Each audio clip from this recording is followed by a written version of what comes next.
Hi folks, and welcome into another Champion Sports Radio video blog wrapping up Week 3 action. Along with Ryan Mueller, I'm Thomas Lee, and Ryan, as we look back at the Week 3 that was, what was most impressive to you about the things that we saw and heard about this week?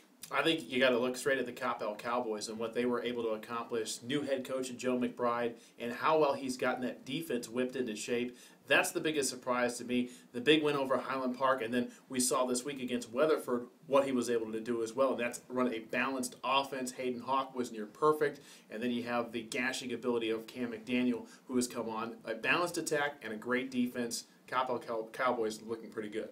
Really impressed.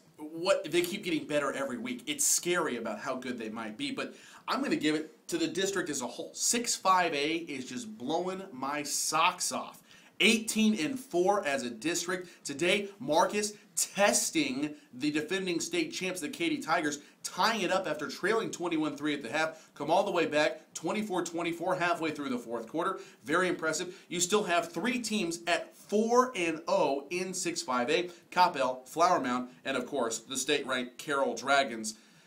You got Louisville at 2-1. Hebron's at 2-2, the defending district champs the last 3 years in 5A. It's so impressive. I picked Hebron to fight tooth and nail for that district championship along with Carroll and Marcus.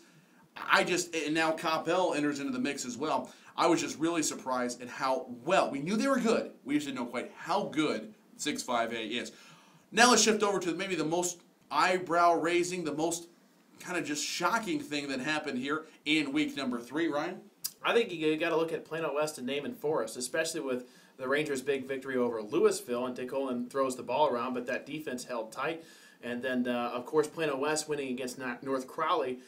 They gained some confidence as well, and then the two go head-to-head, and Jackson Jeffcoat really shines in that ball game, as Sean Ballard had another tremendous football game as well. So that stands out to me. A lot of people expected Naaman Forest to win that football game, but Mike Hughes has really got his team firing on all cylinders. Getting the passing game going, the running game is there as well, fighting through injuries as Plano West seems to do year in and year out. They've been very impressive. The most shocking thing to me, I knew DeSoto was good. I thought DeSoto-Duncanville was going to be a whale of a ball game, and it was, offensively, for the DeSoto Eagles. I am so impressed at how they attacked Duncanville, the points that they put up, the drives that were converted into touchdowns.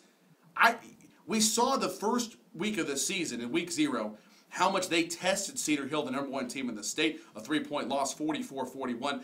I'm kind of wondering if, when all is said and done, we may not have a Cedar Hill DeSoto as the Division II and Division I, respectively, state champions in Class 5A with how well they're both playing. All right, let's look ahead. Week 4 action coming up, and there's some great ball games on tap on Champion Sports Radio. What are you looking forward to most, Ryan?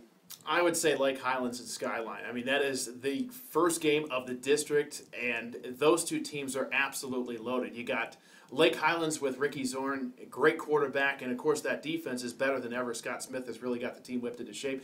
And then you look at Skyline, their big win against Plano East this week.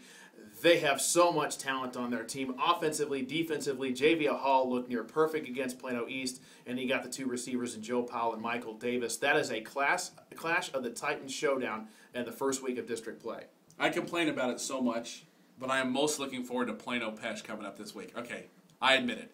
It's ludicrous for the fact that it's September. Put it back in November where it belongs. But still, here we go. The first game of the district season, a lot of question marks surrounding both teams. Johnny Ringo has that defense playing about as well as they've played in the last half-dozen years. The offense is continuing to gain confidence under the new starting quarterback in Ryan Foster the last couple of weeks. For the Plano Wildcats, tremendous second half against the Hebron Hawks, and then they stubbed their toe against Lake Seastrunk and the Temple Wildcats last week at home. Both teams need this win, and it's very likely that this ball game could determine who gets in out of District 8-5A and maybe who's at home sitting on the outside looking in at the playoffs.